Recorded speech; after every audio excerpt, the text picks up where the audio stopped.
Our Columbus is at risk. While entire older neighborhoods are dying, our city leaders are spending tens of millions of taxpayer dollars on vanity projects. Mike Coleman and friends spent $60 million on a bridge to nowhere that was supposed to cost $20 million. And what does Mayor Mike say about the inflated costs? In 5 years, no one will remember. That's outrageous. Over and over, we see the struggling members of our community forgotten and ignored. Every day, our fellow citizens who live in these embattled neighborhoods contact me to ask for help. They tell me over and over that no one cares about what is happening to them, and it breaks my heart to see what they must deal with.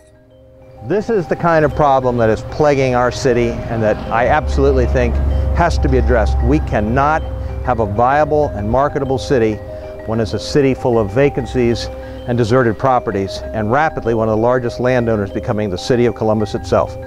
Neighbors in this community deserve better than what they're getting. Sad to say that all I have to do is walk across the street to find another property in the same state of decay as the one we just looked at. This is outrageous. It says to the neighborhood that people don't care, and this is the neighborhood that needs a mayor who does care.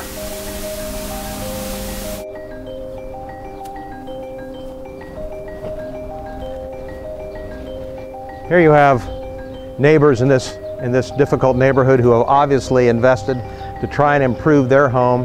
But what does it do for their effort when right next door we have this? More vacant properties, more neglected properties. It's an insult to what these people are trying to do next door. What a shameful mess, and what a terrible, terrible influence on the neighboring homes and the people who live there. It's an outrage. I guess I don't need to say any more than what somebody else already commented. This is an outrage. How can Mr. Coleman consider this to be acceptable? These weeds are over 6.5 feet tall. What does this say to the neighbors in this area that we allow this to continue? This isn't the South End I remember as a young police detective. I remember good people, hardworking people, jobs, and opportunities. Not saying it was perfect, but there was a good, solid community life here. And now I look around and I'm saddened by what I see. These people deserve better than what they're getting down here. Who's going to protect the neighbors and the businesses that surround this dilapidated, rundown complex? I think the answer begins with the people in City Hall, and particularly with Mr. Coleman. What we have been seeing is morally and professionally indefensible. I hear what you are saying, and like you, I know it's time for real change.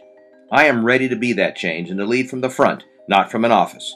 I ask for your vote this November 8th, and then I will ask you to work with me to help our fellow Columbus citizens who are truly struggling. It's time to make our Columbus a happy, healthy, and productive city for all of our residents. Thank you.